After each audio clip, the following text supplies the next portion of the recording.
செலுத்துகிறோம். கர்த்தர் கிருபையா இந்த நாளை தந்ததற்கு நன்றி செலுத்துகிறோம். இந்த காலையிலிருந்து இம்மட்டுமாய் நீர் எங்களோடு கூட இருந்து வழிநடத்தி வருகிறீர். ஆண்டவரே, உலகத்திலே சிறந்த பரிசாகிய ரட்சிப்பை எங்களுக்கு தந்திருக்கிறீர். அதற்காக நன்றி செலுத்துகிறோம். விலை மதிக்க முடியாத பொக்கிஷமாகிய பரிசுத்த ஆவியை எங்களுக்கு தந்திருக்கிறீர். அதற்காக நன்றி செலுத்துகிறோம். ஆண்டவரே கர்த்தாவே, அப்பா, மிகவும் அரிதான வேத புத்தகத்தை எங்களுக்கு தந்திருக்கிறீர். அதற்காக நன்றி செலுத்துகிறோம். ஆண்டவரே கர்த்தாவே, இவைகள் மூலமாய் நீர் எங்களை வழி நடத்தி கொண்டு வருவதற்காக ஸ்தோத்திரம்.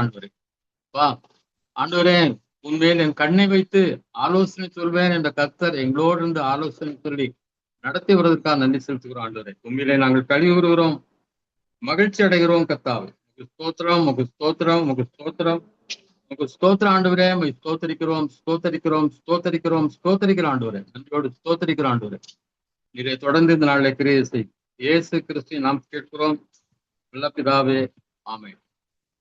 கர்த்தர் உங்கள் ஒவ்வொருவரையும் ஆசீர்வதிப்பாராக. சந்தோஷம் சமாதானத்தினால் நிரப்பி இந்த கிருபையினால் தொடர்ந்து வழி நடத்துவாராக. ஆமென். இன்னைக்கு ஒரே ஒரு சரீரத்தின் குரூப்பை குறித்து மட்டும் வேதத்துல இந்த அதிகாரத்துல எழுதப்பட்டது. வேற எந்த உறுப்பை குறித்தும், ஒருவேளை காதுகளை குறித்தோ கண்ணை குறித்து கூட இவ்வளவு தனிப்பட்ட முறையில ஒரு அதிகாரத்தை எழுதவில்லை. கண்கள் ரொம்ப முக்கியம், காதுகள் ரொம்ப முக்கியம் ஆவிக்குரிய வாழ்க்கையில. ஆனா இங்க நாவை குறித்து ரொம்ப அதிகமாக எழுதப்பட்டிருப்பதை நாம் பார்க்கிறோம்.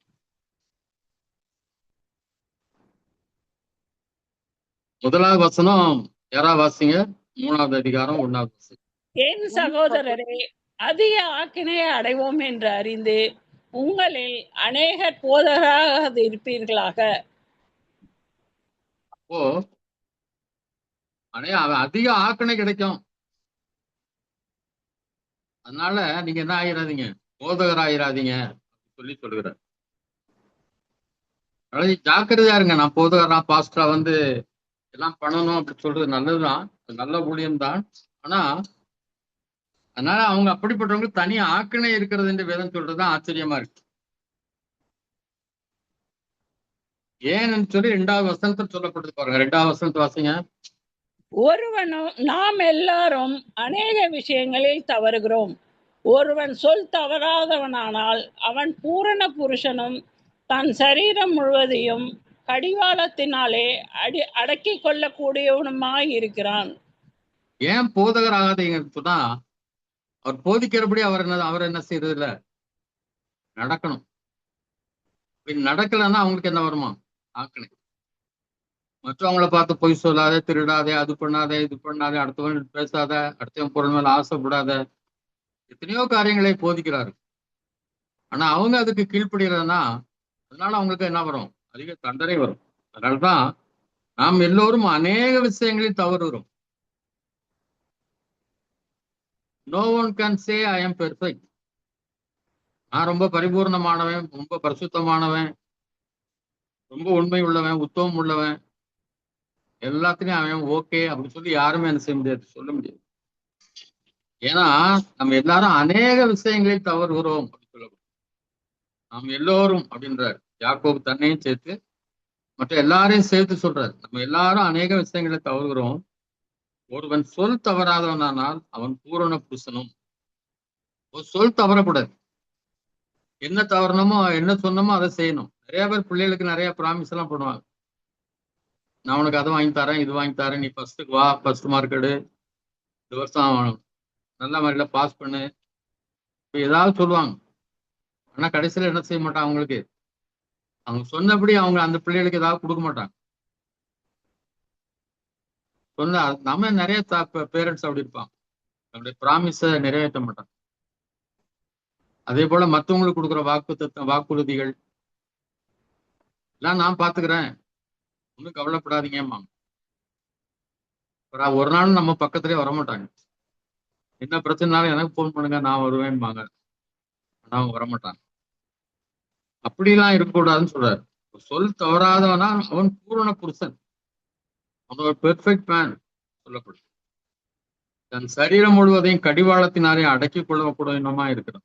அப்படிப்பட்ட சொல் தவறாதவன் தன் சரீரம் முழுவதையும் என்ன செய்யறானா அடக்கி காத்து கொள்ளக்கூடியவனாய் அவனை காணப்படுகிறான். 3வது வசனம். பாருங்கள், குதிரைகள் நமக்கு கீழ்ப்படியும்படிக்கு அவைகளின் வாய்களில் கடிவாளம் போட்டு அவைகளுடைய முழு சரீரத்தையும் திருப்பி நடத்துகிறோம்.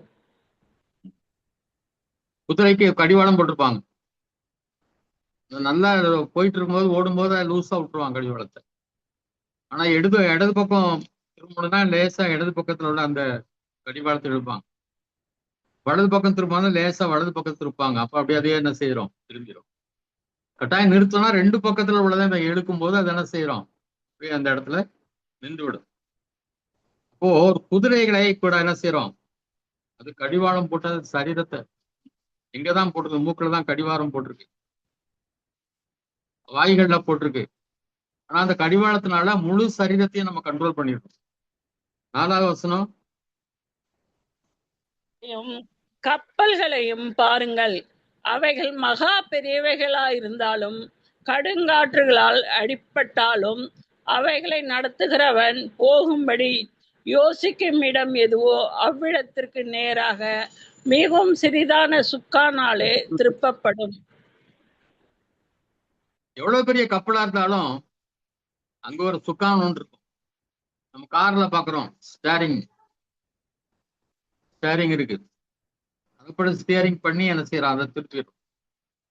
பெரிய ட்ரெயினா இருந்தாலும் சரி, காரா இருந்தாலும் சரி, பஸ்ஸா இருந்தாலும், லாரியா இருந்தாலும், பெரிய ட்ரக்கா இருந்தாலும், அதுக்கு என்ன நான் திருப்புறது, ஒரு சிறிய அங்க ஒரு ஸ்டியரிங் இருக்கு.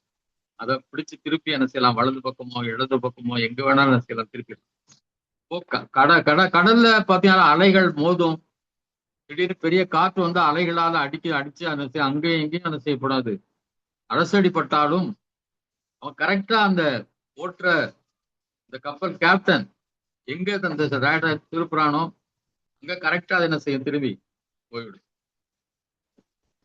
அவைகளை நடத்துகிறோம் போகும்படி யோசிக்கும் இடம் எதுவோ அவ்விடத்திற்கு நேராக மிகவும் சிறிதான சுக்கானால், சின்ன சுக்கான் வந்து ஸ்டியரிங் திருப்புற அந்த வட்டம் வந்து சின்னதா தான் இருக்கும். அதை வச்சு எவ்வளவு பெரிய கப்பலா இருந்தாலும் என்ன செய்யறாங்க, திருப்பிடுறாங்க. 5வது வசனம்.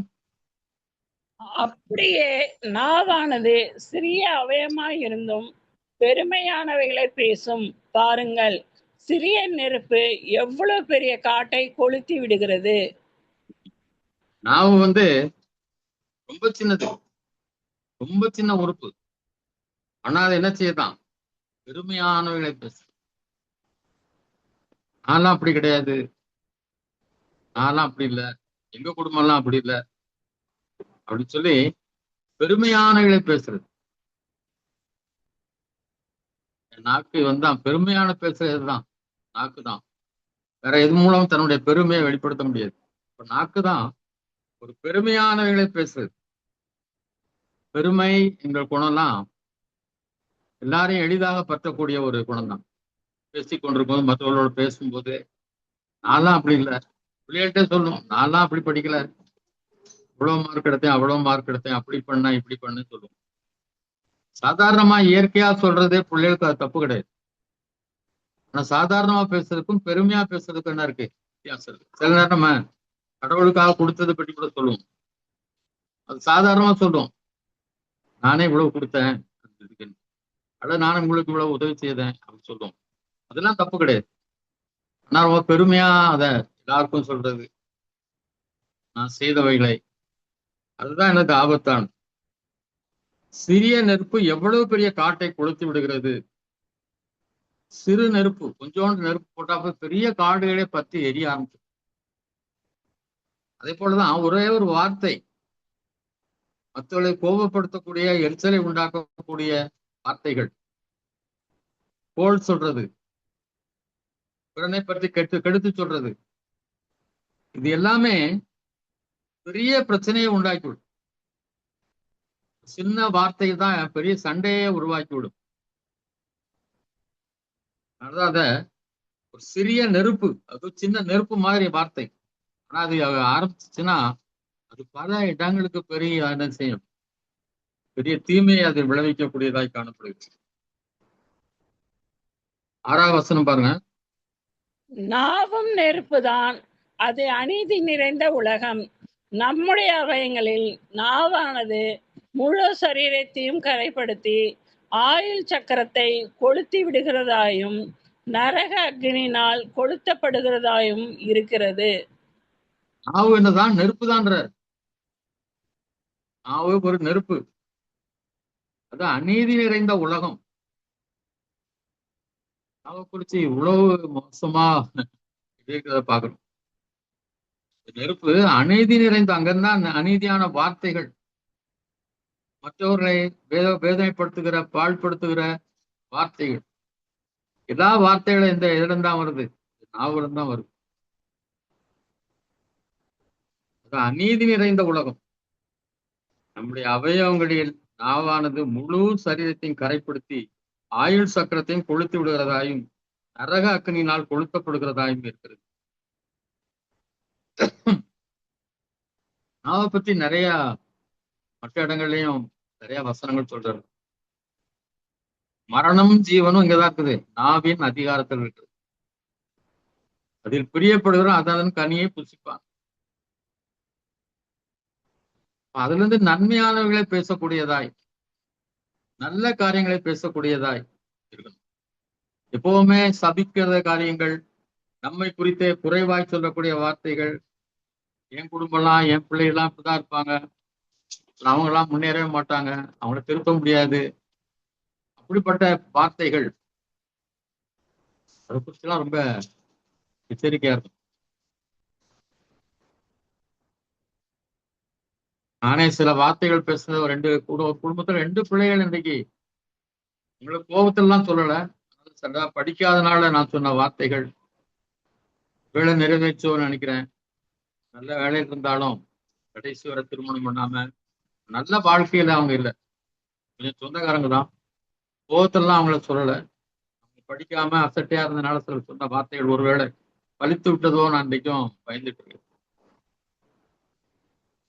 எனது அந்த நாவை வச்சு நம்ம எச்சரிக்கையா பயன்படுத்தணும். அது என்ன பண்ணுதான், முழு சரீரத்தையும் கரைப்படுத்துக்குதான். நாக்குனாலும் பேசலாம், என்ன நம்ம தைரியமா பேசலாம், மற்றவங்களுக்கு பேசலாம், தப்பு கிடையாது. அவங்க தப்பு பண்றாங்க, நம்ம பேசுறோம், அவ்வளவுதான் நினைக்கிறோம். நிறைய கிரிட்டிசிசம் பண்றோம். அது என்ன பண்ணுதான், நம்முடைய ஆயுளை சக்கரத்தையே குறைச்சிருந்தோம், சரீரத்தையே கரைப்படுத்துகிறது. சரீரத்துல ஒரு கரையாக மாறி விடுகிறது. நாவை குறித்து நம்ம எவ்வளவு எச்சரிக்கையா இருக்க வேண்டும் என்ற அந்த வார்த்தைகளை தான் ஆவியானவர் அங்கே பயன்படுத்துகிறார். முழு சரீரத்தையும் கரைப்படுத்திடலாம், கரையாக்குதான் நாக்கு. ஆயுள் சக்கரத்தையும் கொளுத்து விடுகிறது, இந்த ஆயுளையே அது பாதிக்கிறதா இருக்கிறது. நரக அக்னியினால் கொளுத்தப்படுகிறதாயும் இருக்கிறது. நரகத்துலதான் போய் என்ன அங்கு கொண்டு வர கூட வழியாகி விடும். அதான் ஆண்டவர் சொன்னார், ஒருத்தனை பார்த்து மூடனே என்று சொல்லி எரி நகரத்துக்கு ஆளாயிருப்பான் என்று சொல்லப்படும். அப்படி சொல்றது ஒரு முட்டாள், சாதாரண சொல்லிடும், நமக்கு ஒண்ணுமே தெரியாது. அது எரி நரகத்துக்கு ஏதுவாயிருப்பான் என்று இயேசு கிறிஸ்து சொல்கிறார் இல்லையா? நம்முடைய நாவை குறித்து நம்ம ரொம்ப ரொம்ப ரொம்ப ரொம்ப எச்சரிக்கையா, கண்களை குறித்து எச்சரிக்கையா இருக்க வேண்டும் பல இடங்கள் சொல்லப்படும். ஆனாலும் முழு அதிகாரத்துல நாவை பற்றி இவ்வளவு சொல்லியிருக்குன்னா, நாவை குறித்து நம்ம ரொம்ப எச்சரிக்கையா இருக்க வேண்டியது அவசியம். 7வது வசனத்தை வாசிங்க. சகலவித மிருகங்கள், பறவைகள், ஊரும் பிராணிகள், நீர் வாழும் ஜந்துக்கள் ஆகிய இவைகளின் சுபாவம் மனுஷ சுபாவத்தால் அடக்கப்பட்டதும் உண்டு. பாக்குறோம், சூழலாம் பாக்குறோம். சிங்கம், புலி, கரடி, சிறுத்தைகள், யானை எல்லாவற்றையும் என்ன பண்ணிருக்காங்க, அடக்கி வச்சிருக்காங்க. இந்த மாதிரி பறவைகள் எல்லாம் அதுக்கு பல பறவைகளை அதுக்கு பயிற்சி கொடுத்து அது சர்க்கஸ்ல தான் நம்ம பார்க்கணும். ஊரும் பிராணிகள், ஊர்ந்து செல்லக்கூடிய பிராணிகளை கூட நினைச்ச மனுஷன் அடக்கி வச்சிருக்கான். நான் ஒரு இதுல பார்த்த வீடியோல நிறைய முதலைகள் வருது. ஒரு சாமியார் ஒருத்தர் உட்காந்துருக்க, நிறைய முதலைகள் வருது. எல்லாத்தையும் பார்த்து வார்த்தைகள் சொல்றாரு, போ போ அப்படின்றாரு. எல்லாம் தண்ணிக்குள்ள போயிருக்கும். எப்படின்னு தெரியல. நேற்று இன்னொரு வீடியோல பார்த்தேன், யானைகள் வருது.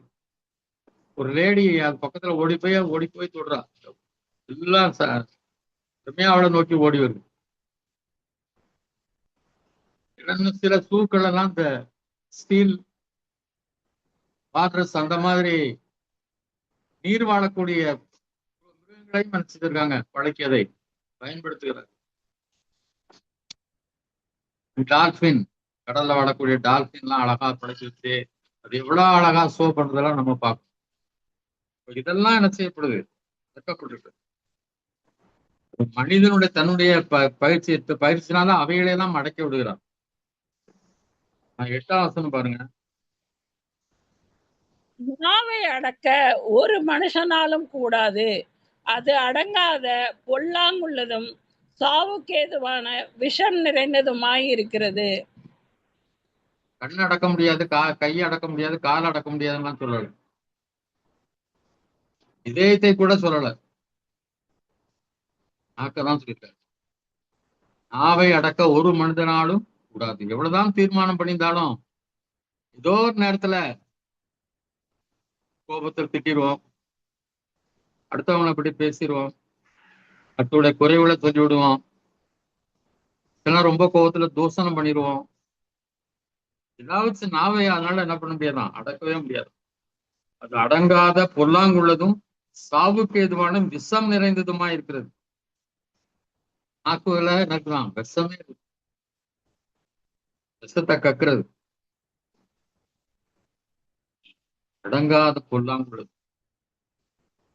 நாவை குறித்து நம்ம நாவுக்கு காவல் வையும் என்று சொல்லி தாவீது ஜெபம் பண்ணார்.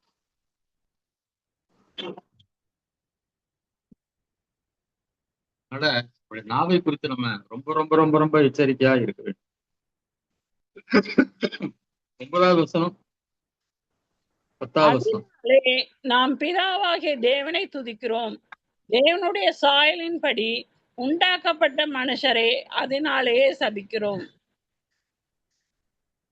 இப்போ பிதாவாகிய தேவனை என்ன செய்யறோம், நாவல் தான் துதிக்கிறோம், உர்சி பண்றோம், ஆராதிக்கிறோம், நன்றி செலுத்துறோம், புகழுகிறோம், போற்றுகிறோம், அறிக்கை இடுகிறோம், எல்லாம் செய்யறோம். ஆனா அதே தேவனுடைய சாயலாக சிருஷ்டிக்கப்பட்ட மனிதனை நாம் என்ன செய்யறோம், சபிக்கிறோம். அவெல்லாம் நல்லாவே இருக்க மாட்டான், அவன்லாம் நல்லாவே இருக்க மாட்டான், அவன் குடும்பம்லாம் நல்லாவே இருக்காது, அவன் பிள்ளைகள்லாம் நல்லாவே இருக்க மாட்டாங்க. கோபத்துல ஒரு குடும்பம் நமக்கு தொடர்ந்து இடையூறு செய்யும் போது, நம்ம வேதனைப்படுத்தும் போது, இப்படிப்பட்ட வார்த்தைகள் என்ன செய்யுது, வெளியே வந்து விடுது, சபிக்க ஆரம்பிச்சது. 10ஆம் வசனத்துல துதித்தலும் சபித்தலும் ஒரே வாயிலிருந்து புறப்படுகிறது, என் சகோதரரே இப்படி இருக்கலாகாது. துதிக்கிறதும் இதே நாவலர்ந்து வருது, சபிக்கிறதும் இதே நாவலர்ந்து தான் வருது. என் சகோதரரே இப்படி இருக்கலாகாது. இது துதிக்கிறதுக்கு மட்டுமே உண்டாக்கப்பட்ட நாவல். உண்மையை பேசுவதற்கு, உத்தமத்தை பேசுவதற்கு, இதற்காக உருவாக்கப்பட்ட நாக்கு, அவரை பற்றி சொல்வதற்காக உருவாக்கப்பட்ட நாக்கு. தாவீது ஜெபம் பண்ணாரு, ஆண்டவரே என் உதடுகளை திறந்தவள், அப்பொழுது என்னுடைய வாய்மொழி புகழை அதுக்கு திறக்கட்டும், அவருடைய புகழை அறிவிப்பதற்கு, அவர் செய்த நன்மைகளை சொல்வதற்கு, அவர் நம்மை பாராட்டி சீராட்டி அற்புதமாய் நடத்தி வருகிறாரே அதை குறித்து சொல்வதற்கு நாக்கு என்ன செய்யட்டும், பயன்படுத்தும். 11, 12 வாசிங்க. ஒரே ஊற்று கண்ணிலிருந்து தித்திப்பும் கசப்புமான தண்ணீர் சுரக்குமா? என் சகோதரரே, அத்தி மரம் ஒளிவ பழங்களையும் திராட்சை செடி அத்தி பழங்களையும் கொடுக்குமா? அப்படியே உவர்ப்பான நீருற்றை தித்திப்பான ஜலத்தை கொடுக்க மாட்டாது. ஒரே ஊற்றுல இருந்து இனிப்பான தண்ணீரும் கசப்பான தண்ணீரும் வருமா? ஒரு ஊத்துல இருந்து இந்த ஊத்துல இருந்து உள்ளத்துல இருக்க இதயம் என்ற ஊத்துல இருந்து என்னதான் வரணும்? எப்பொழுது இனிப்பான வார்த்தைகள், சுவையான வார்த்தைகள், மற்றவங்களை என்கரேஜ் பண்ற வார்த்தைகள், ஆண்டவரை புகழுகின்ற வார்த்தைகள், இப்படிப்பட்ட வார்த்தைகள் தான் என்ன செய்யணும்? வரணும். அத்திமரம் ஒலிவ பழங்களையும் திராட்சை செடி அத்தி பழங்களையும் கொடுக்கும். அத்திமரம் அத்தி பழத்தை தான் கொடுக்கும், திராட்சை செடி திராட்சை பழங்களை தான் கொடுக்கும். எதுக்காக இது சொல்லப்பட்டிருக்குது அப்படின்னா, அதே மாதிரி ஓர்ப்பான நீரூற்று தித்திப்பான ஜலத்தை கொடுக்குமா? கொடுக்க மாட்டதே. இப்போ இதுதான் இந்த எதுக்கு சொல்லப்பட்டிருக்குது? அத்தி மரம், திராட்சை செடி, ஓர்ப்பான நீரூற்றுலாம் அது எங்க இருந்து வருது? உள்ளத்திலிருந்து புறப்பட்டு மனுஷனை என்ன செய்யும்? தீட்டுப்படுத்தும் என்று சொல்லப்பட்டிருக்கு இல்லையா? இதெல்லாம் வேசித்தனம், விபச்சாரம், அது இதெல்லாம் நிறைய சொல்லப்பட்டு இவைகள் எல்லாம் இதயத்திலிருந்து புறப்பட்டு இதயத்தை தீட்டுப்படுத்தும். உள்ள போறது ஒன்றும் தீட்டுப்படுத்தாது அப்படி சொல்றாரு. அதெல்லாம் எங்க இருந்து வரும்? அப்படியே உள்ளத்திலிருந்தான், இதயத்திலிருந்தான் அவைகள் வரக்கூடும். அதனாலதான் லூக்கா 6ஆம் அதிகாரம் 43ஆம் வசனத்துல இருந்து 45ஆம் வசனம் வாசிங்க. நல்ல மரமானது கெட்ட கனி கொடாது, கெட்ட மரமானது நல்ல கனி கொடாது. அந்தந்த மரம் அதனதன் கனியினால் அறியப்படும். முட்செடிகளில் அத்தி பழங்களை பறிக்கிறதும் இல்லை, நெருஞ்சி செடியில் திராட்சை பழங்களை பறிக்கிறதும் இல்லை. நல்ல மனுஷன் தன் இருதயமாகிய நல்ல பொக்கிஷத்திலிருந்து நல்லதை எடுத்து காட்டுகிறான். பொல்லாத மனுஷன் தன் இருதயமாகிய பொல்லாத பொக்கிஷத்திலிருந்து பொல்லாததை எடுத்து காட்டுகிறான். இருதயத்தின் நிறைவினால் அவனவன் வாய் பேசும். ஆமென். ஆமென். மரம் கெட்டதுன்னா அத கனி அப்படிதான் இருக்கும், கெட்டதாதான் இருக்கும். நல்ல மரம் கெட்ட கனிகளை கொடுக்காது, கெட்ட மரமானது நல்ல கனிகளை கொடுக்காது. இப்போ நம்முடைய உள்ளத்திலிருந்து வர்ற வார்த்தைகள் நல்ல வார்த்தைகளா இருந்தா நம்ம இதயம் எப்படி இருக்கணும்? அன்பினால் நிறைந்ததா, மகிழ்ச்சியினால் நிறைந்ததாய், சந்தோஷத்தினால் நிறைந்ததாய் அது காணப்படும். எப்பவுமே மனசுல நொந்து போய் இருக்கிற மனுஷன் யாருக்கும் சந்தோஷத்தை கொடுக்க முடியாது. எப்பொழுதும் ஒருவன் சந்தோஷத்தினால் நிறைந்திருந்தார், மகிழ்ச்சியினால் நிறைந்திருந்தார், ஆறுதலினால் நிறைந்திருந்தால் மற்றவங்களுக்கு ஆறுதலை சொல்ல முடியும், சந்தோஷம் சொல்ல முடியும், சமாதானத்தை சொல்ல முடியும். சமீபத்துல எல்லாருமே எங்களுடைய ஃபுல் பாடி செக்அப் போயிருந்தோம். என்னுடைய மகனும் போயிருந்தான். அப்ப கொஞ்சம் தான் அவனுக்கு சுகர் கொஞ்சம் தான் அதிகமா இருந்துச்சு. அப்போ டாக்டர்கிட்ட அவன் சொல்லும்போது, டாக்டர் இது கரெக்டா தான் இருந்துச்சு, ஊருக்கு இந்த மாம்பழம் இதெல்லாம் கொஞ்சம் நிறைய சாப்பிட்டேன், அதுவா 4 நாள் தான் அப்படின்னு. இப்போ அந்த டாக்டர் என்ன பதில் சொன்னார் அப்படின்னா, நீங்க பலாப்பழம் சாப்பிடுங்க, மாம்பழம் சாப்பிடுங்க, அல்வா சாப்பிடுங்க, எது வேணாலும் சாப்பிடலாம். ஆனா உள்ளத்துல என்ன இருக்கக்கூடாது? ஒரு டென்ஷனோட இதோட இருந்தீங்கன்னா இதுதான் இருக்கும். அப்படி இல்லாம எப்பவும் ஒரு சந்தோஷமா இருந்து இந்த டென்ஷன் இதெல்லாம் இல்லாம இருந்து நீங்க எதை சாப்பிட்டாலும் ஒண்ணும் பண்ணாது அப்படின்னு சொன்னாரு. முதல்ல நம்ம சந்தோஷமா இல்லைன்னா வேற யார் சந்தோஷமா இருக்கு சொல்லுங்க? 15 பேர் இருக்கீங்கன்னு நினைக்கிறேன். நம்ம 15 பேர் சந்தோஷமா இருந்தா, சமாதானமா இருந்தா, ஆண்டவர் எப்பவும் துதித்து கொண்டே உள்ளத்துல இருந்தா, பல பிரச்சனைகள் இருக்கலாம், பல வேதனைகள் இருக்கலாம், ஆனாலும் ஆண்டவர் துதித்து கொண்டு எப்போதும் சந்தோஷமா இருந்தோம்னா அநேகருக்கு ஆசீர்வாதமா இருக்கும். இப்போ சந்தோஷமா இங்க இருக்க ஆரம்பிச்சிட்டீங்கன்னா நிறைய பிரச்சனைகள் உங்களை தேடி வரவே வராது. என்னுடைய எக்ஸ்பீரியன்ஸ் சொல்றேன். சிலதெல்லாம் வந்துட்டு தான் இருக்கும், ஆனா பெரிய பிரச்சனை தூக்கி வீசிக்கிட்டே இருக்கும். அதெல்லாம் அந்தந்த மரம் அதிலிருந்து கனிலாம் அறியப்படும். பேசுறத வச்சு எப்படிப்பட்டவன் தெரிஞ்சுக்கலாம். அதான் ரொம்ப முக்கியம். செடிகள்ல அத்தி பழம் வராது, நெருஞ்சி செடியில திராட்சை பழத்தை பறிக்க முடியாது. நெருஞ்சி செடியில நெருஞ்சி முள்ளுதான் இருக்கும். புல் செடியில பழம் அத்திப்பழம் வராது, முள்ளுதான் குத்தும். இப்ப நல்ல மனுஷன் தன் இதயமாக நல்ல பொக்கிஷன் நல்லதை எடுத்து காட்டுகிறான். பொல்லாத மனுஷன் தன் இதயமாக பொல்லாத பொக்கிஷன் பொல்லாத எடுத்து காட்டுகிறான். இருதயத்தின் நிறைவினால் அவன் அவன் வாய் பேசும். நான் சில சிஸ்டர்ஸ் பேசுறத பார்த்துட்டேன். ஆனா எல்லாத்துக்கும் ஜெபம் பண்ண, எனக்கு ஜெபம் பண்றதுனா ரொம்ப பிடிக்கும், எப்பவும் ஜெபம் பண்ணிட்டே இருப்பேன், எந்த பிரச்சனை வந்தாலும் அப்படின்னு சொல்லி சந்தோஷமா சொல்றதெல்லாம் கேட்டிருக்கேன். இப்போ நான் தூச்சிட்டே இருப்பேன், ஆண்டவருக்கு ஆராதனை பண்ணிட்டே இருப்பேன் அப்படி சொல்றோம். அப்படிப்பட்ட சகோதரிகளா நீங்கள் இருக்க வேண்டும் என்று நான் விரும்புகிறேன். உங்க உள்ளத்திலிருந்து என்ன செய்யும்? ஆறுகள் புறப்பட்டு அநேகரை போஷிக்கும். இதெல்லாம் ஆண்டவர் சொன்னார். அப்படி அடைய போகிற ஆவியை குறித்து சொன்னார். அவன் உள்ளத்திலிருந்து என்ன செய்யுமா? ஆவியை பெற்ற உள்ளத்திலிருந்து ஆறு ஜீவன் உள்ள ஆறுகள் புறப்பட்டு ஓடும். ஆமே, அநேகருடைய தாகத்தை தீர்க்கும். புலம்புறவங்களா இருக்கிறாதீங்க. புலம்பல் சகோதரிகளை பாத்திரக்கூடாது. ஒரே ஒருத்தர் புலம்புனாரு, எரேமியா. அவர் எல்லாம் அந்த நாட்டு மக்கள் இருந்த நிலைமையை பார்த்து புலம்பி அவன் கீழ்ப்படியாம போய் இப்படி அழியிறாங்களே அப்படிங்கிறக்காக புலம்பினார். தனக்காகவோ தன் குடும்பத்துக்காக புலம்பினார். புலம்புறதெல்லாம் விடுங்க, மகிழ்ச்சி நான் நிறைந்திருங்க. சந்தோஷமான வார்த்தைகள் வாயிலிருந்து வெளிவரட்டும். மற்றவங்களை என்கரேஜ் பண்றவங்களா, மற்றவங்களை முதுகுல தட்டி கொடுக்குறவங்களா, முதுகுல குத்துறவங்களா இல்லாம எல்லாரும் என்கரேஜ் பண்ணுங்க.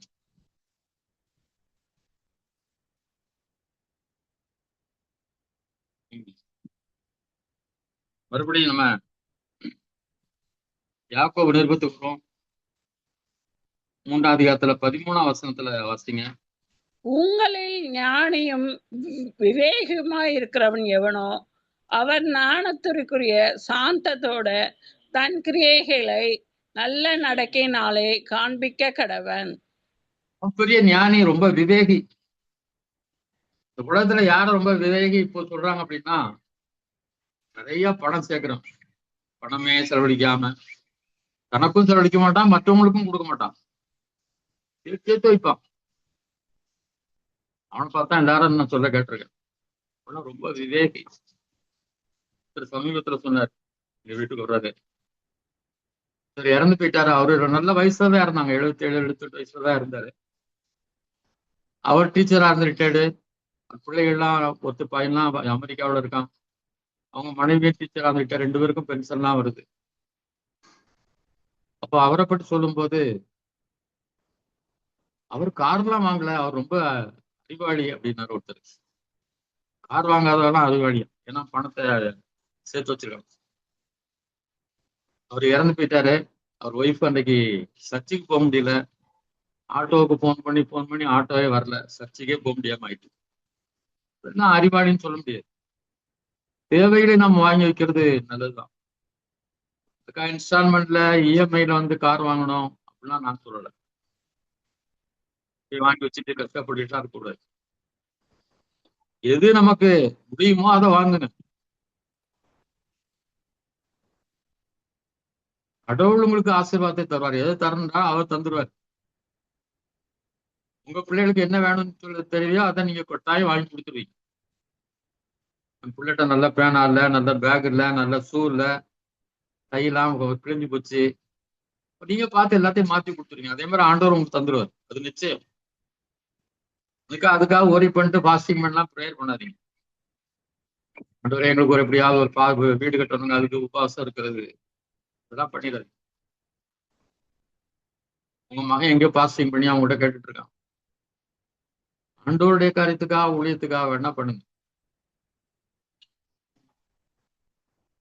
ஞானி விவேகிங்கிறவன் யாருன்னா, ஞானத்துக்குரிய சாந்தத்தோட தன் கிரியைகளை நல்ல நடக்கையினாலே காண்பிக்கணும். ஞானி என்பவன் எப்படிப்பட்டவன்? சாந்த குணம் உள்ளவன், நல்ல நடக்கை உள்ளவன். அவன் தான் யாரு? ஞானி விவேகி. எத்தனை கோடி சேர்த்து வச்சாலும் ஒரு நாள் எல்லாத்தையும் விட்டுதான் போகணும்.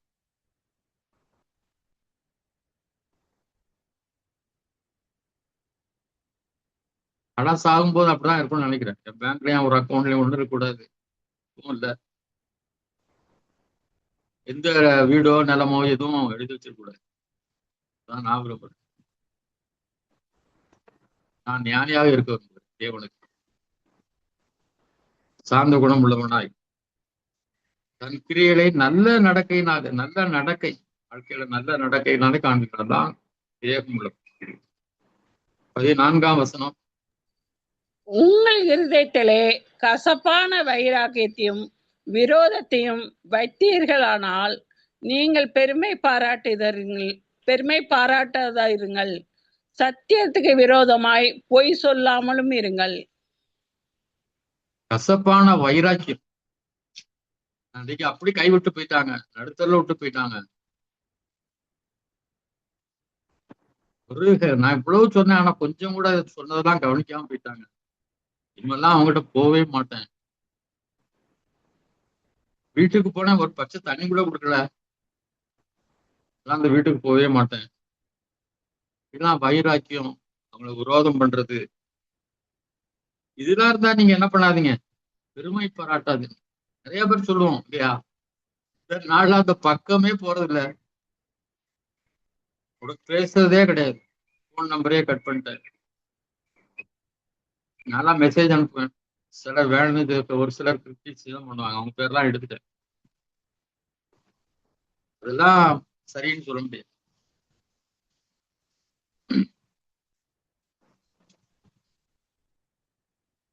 கசப்பான வைராக்கியம், விரோதம், இதெல்லாம் பெருமை பாராட்டுது. அதை பெருமையா நான் உடனே விட்டு பண்ணிட்டேன், இவ்வளவு நாளும் சரிதான், இவனுக்கும் பயப்பட மாட்டேன். சத்தியத்துக்கு விரோதமாய் பொய் சொல்லாமலும் இருங்க. பொய் சொல்றது அதை பற்றியே நிறைய பைபிள்ல எழுதப்பட்டிருக்கு. அவனவன் பொய்யை களைந்து மெய்யை பேச கடவன். நம்ம ஒரே சரீரத்துல இருக்கிறதுனால என்ன பண்ணுது, பொய்யை களைந்து மெய்யை பேச கடவன் எபேசியர்ல சொல்றாரு. உண்மையே பேசுங்க. 15ஆம் வசனம். இப்படிப்பட்ட ஞானம் பரத்திலிருந்து இறங்கி வருகிற ஞானமாயிராமல் லௌகீக சம்பந்தமானதும் ஜென்ம சுபாவத்துக்கும் உரியதும் பேய்த்தனுக்கு அடுத்ததுமாய் இருக்கிறது. இப்படிப்பட்ட ஞானம் எந்த ஞானம்? வைராக்கியம் பண்றது, விரோதம் பண்றது, கசப்பான இதயத்தோட வாழ்றது, இது எல்லாமே என்னதான், இது பரலோகத்திலிருந்து இறங்கி வரல. உலக சம்பந்தமானது, ஜென்ம சுபாவத்துக்குரியது, பேய்த்தனத்துக்கு அடுத்தது. இந்த வைராக்கியம், கசப்பு கொள்றது, விரோதம் கொள்றது, இது எல்லாமே. இதுல ஒரு வைராக்கியம், ஒரு பெருமை, இல்லாட்ட பெருமையா சொல்றது, அன்றையில இருந்து நான் அந்த பக்கமே போறது இல்லை, கண்டுக்கிறதே இல்லை. இதெல்லாம் என்னது, பரலோகத்து ஞானம் கிடையாது. உலக சம்பந்தமானது, ஜென்ம சுபாவத்துக்குரியது, பேய்த்தனத்துக்கு அடுத்தது. நம்ம ஏற்கனவே பரலோகத்திலிருந்து இறங்கி வருது நம்ம படிச்சோம். யாருக்கா ஞாபகம் இருக்கா? யாக்கோபுல 1:17 வாசிங்க. நன்மையான எந்த ஈவும் பூரணமான எந்த வரமும் பரத்திலிருந்து உண்டாகி ஜோதிகளின் பிதாவினிடத்திலிருந்து இறங்கி வருகிறது. அவரிடத்தில் யாதொரு மாறுதலும் யாதொரு வேற்றுமையின் நிழலும் இல்லை. ஆமென். எல்லா ஆசீர்வாதத்துக்கும் அவரை நோக்கி தான் பார்க்கணும். ஆமென். எது வேணும்னாலும் அவரே நோக்கி பாருங்க. நன்மையான வரலாம் அங்கிருந்து தான் வரும். நீங்களாம் முயற்சி பண்ணாதீங்க.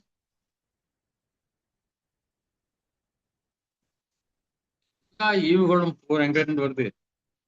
பூரணமான இந்த வரமும் வரத்திலிருந்து உண்டாகி, இந்த வார்த்தை எனக்கு ரொம்ப பிடிச்ச வார்த்தை, ஜோதிகளின் பிதா, அவரிடத்துல வரணும் உங்களுக்கு ஆசீர்வாதம். வேற யார்ட்டையும் போராடாதீங்க. சொத்து பிரிச்சதுல நியாயம் கிடைக்கல, எனக்கு மட்டும் இப்படி பண்ணிட்டாங்க, எங்க அண்ணன் தம்பி எல்லாம் எடுத்துட்டாங்க, வீட்டுக்காரருக்கு வர வேண்டிய நிலத்துல அப்படி பண்ணிட்டாங்க, இப்படி பண்ணிட்டாங்க. பெரிய அப்பா ஒருத்தர் நமக்கு இருக்காரு உலகத்துல, ஜோதிகளின் பிதா இருக்கு. அங்க இருந்தான் வரணும், சைட்ல எல்லாம் நமக்கு வர வேண்டாம், அவர்கிட்ட இருந்து வரணும் ஆசீர்வாதம். தேடுங்க.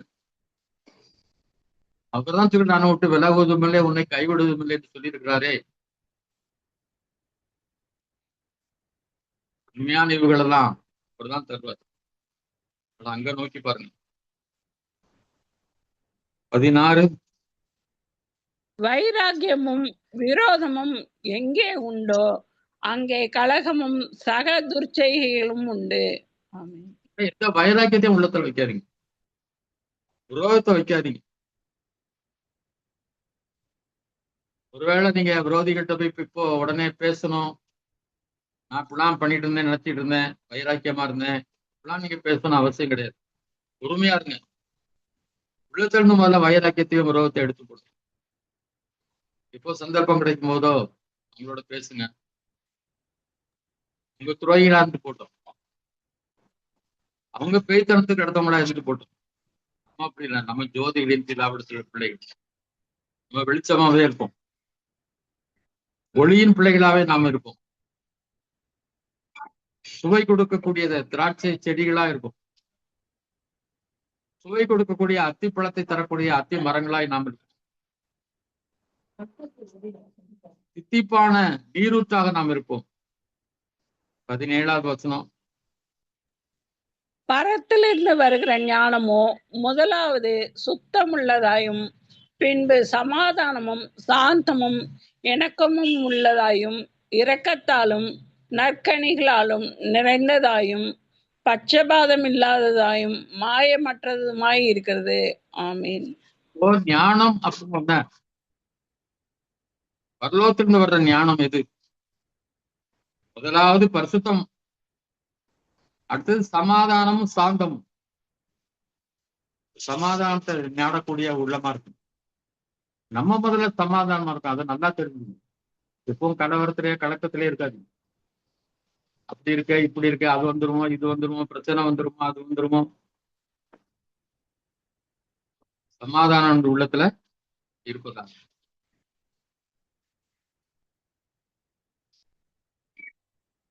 சமாதானத்தின் தேவன் உங்களோடு இருப்பாராக. பைபிளெல்லாம் அந்த தேச சபைகள்லாம் தான் சொல்லி அனுப்புவோம், சமாதானத்தோட போகப்படவும். நிறைய இடத்துல முடிவுல பாத்தீங்கன்னா கிருபையும் சமாதானத்தை தான் உங்களுக்குள்ள இருக்குன்னு சொல்றாரு. என்னோட சமாதானத்தை நான் காத்துக் கொள்ளுங்க, குழப்பத்துக்கு கலவரத்துக்கு கலக்கத்துக்கு இடம் கொடுக்காதீங்க, சாந்த குணம் உள்ளவங்களா இருங்க.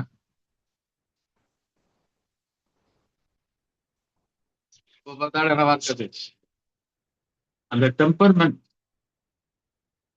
டென்ஷன். நிறைய பேர் சொல்றாங்க என் மனைவி எப்போ ஒரு டென்ஷன் பார்ட்டி அப்படி. Don't be a tension party. சாந்த குணம். சூடான பாத்திரத்துல தண்ணியோ எண்ணெயோ ஊத்தாலும் சுருன்னு வரும், அப்படியே அப்படி இருக்கக்கூடாது.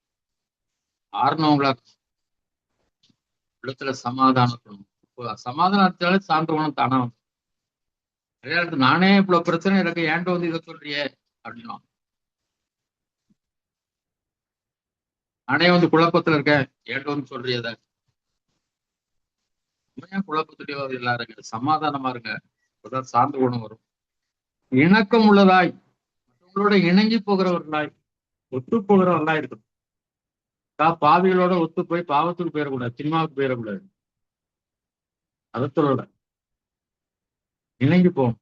மாமியாரோடு, மருமகளோடு, சகோதரிகளோடு, சகோதரர்களோடு, கணவரோடு. ஒரே விதமான குணமுள்ள கணவனையும் மனைவி தேவன் இணைத்ததே கிடையாது.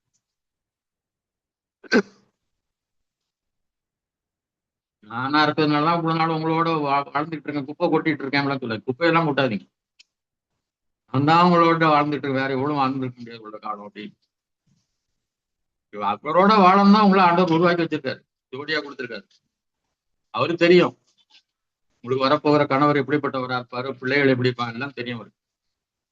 அவங்களோட நீங்க இணங்கி போகணும்னா ஆண்டவர் கொடுத்திருக்காரு. அதனால இணங்கி போகிறவர்களா இருக்கு, எதிர்த்துனுக்காதீங்க.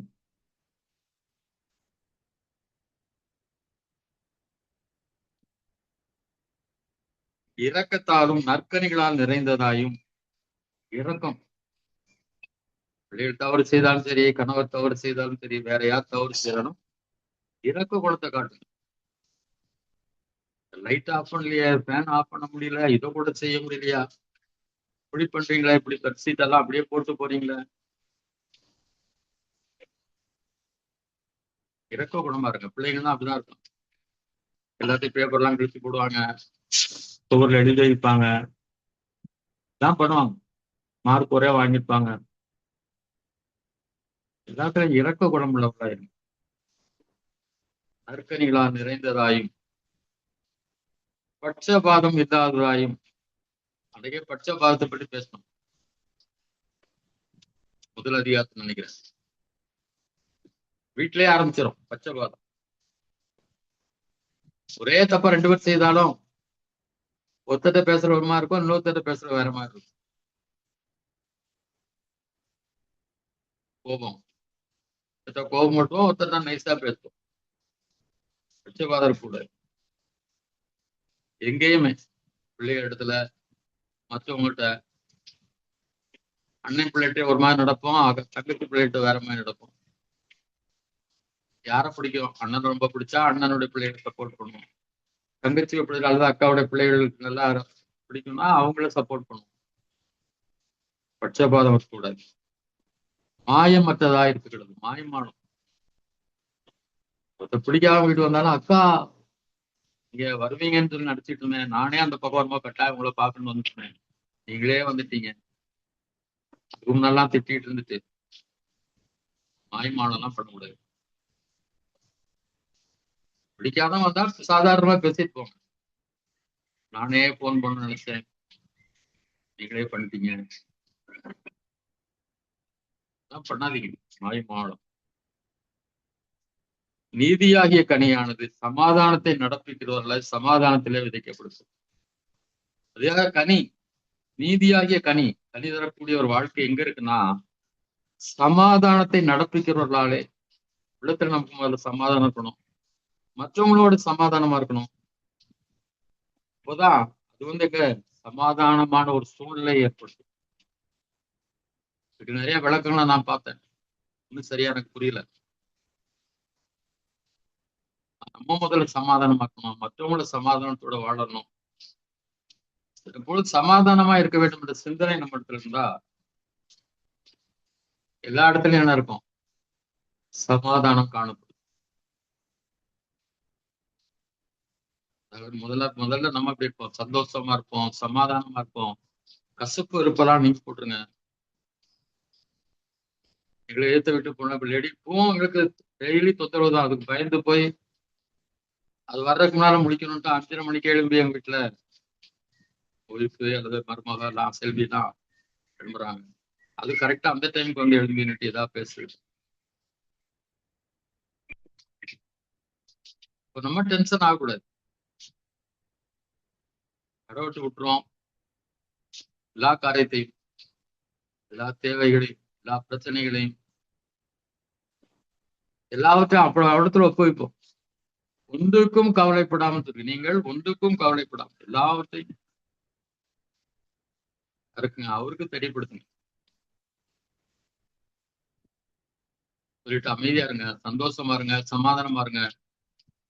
சிஸ்டரை பேசினாலே ஒரு சந்தோஷம், சிஸ்டரோட பேசினாலே ஒரு சமாதானம் கிடைக்கும். அப்படி சொல்லணும். செல்வியை நிறைய பேர் சொல்றாங்க. அதே மாதிரி நீங்களும் அப்படி இருங்க. கர்த்தர் உங்களையும் உங்கள் குடும்பத்தையும் ஆசீர்வதிப்பாராக. ஜெபம் பண்ணுவோம். எங்கள் அன்பின் தகப்பனே, நன்றியோடு துதிக்கிறோம். கர்த்தாவே, துதித்தலும் சபித்தலும் ஒரே வாயிலிருந்து புறப்படலாகாது என்று சொல்லப்பட்டிருக்கிறது. எல்லாத்துக்கும் ஆண்டவர் நாங்கள் உண்மை துதிக்க, உண்மை போற்ற, உண்மை புகழ எங்களுக்கு உதவி செய்யும். மற்றவங்களுக்கு சந்தோஷத்தை கொடுப்பவர்களாக, சமாதானத்தை கொடுப்பவர்களாக, ஒரு என்கரேஜ் பண்ணக்கூடியவர்களாக, முதுகலை தட்டி கொடுத்து வாழ்த்துபவர்களாக இருக்க எங்களுக்கு உதவி செய்யப்பா. எங்கள் வாழ இந்த எங்களிடத்துல நாங்க நல்ல திராட்சை செடிகளாக, அத்தி மரங்களாக, நல்ல கனிகளை கொடுப்பவர்களாக, தித்திப்பான ஜலத்தை கொடுக்கக்கூடிய ஊற்றுகளாக நாங்கள் இருக்க எங்களுக்கு உதவி செய்யும். வாழ்க்கை பெரிய மாற்றப்பட்டு எங்கள் மூலம் அநேகர் ஆசீர்வதிக்கப்பட, அநேகர் சந்தோஷத்தையும் சமாதானத்தையும் ஆறுதலையும் நன்மைகளையும் பெற்றுக்கொள்ள உதவி செய். குடும்பங்களை ஆசீர்வதியும், குடும்பத்திலே சமாதானம் சந்தோஷம் எல்லா நன்மைகளாலும் நிரப்புங்கத்தா. தொடர்ந்து காத்துக்கொள்ளும். இயேசு கிறிஸ்துவை நாம் கேட்கிறோம் நல்ல பிதாவே. ஆமென். ஆமென். Thank you all. God bless you all.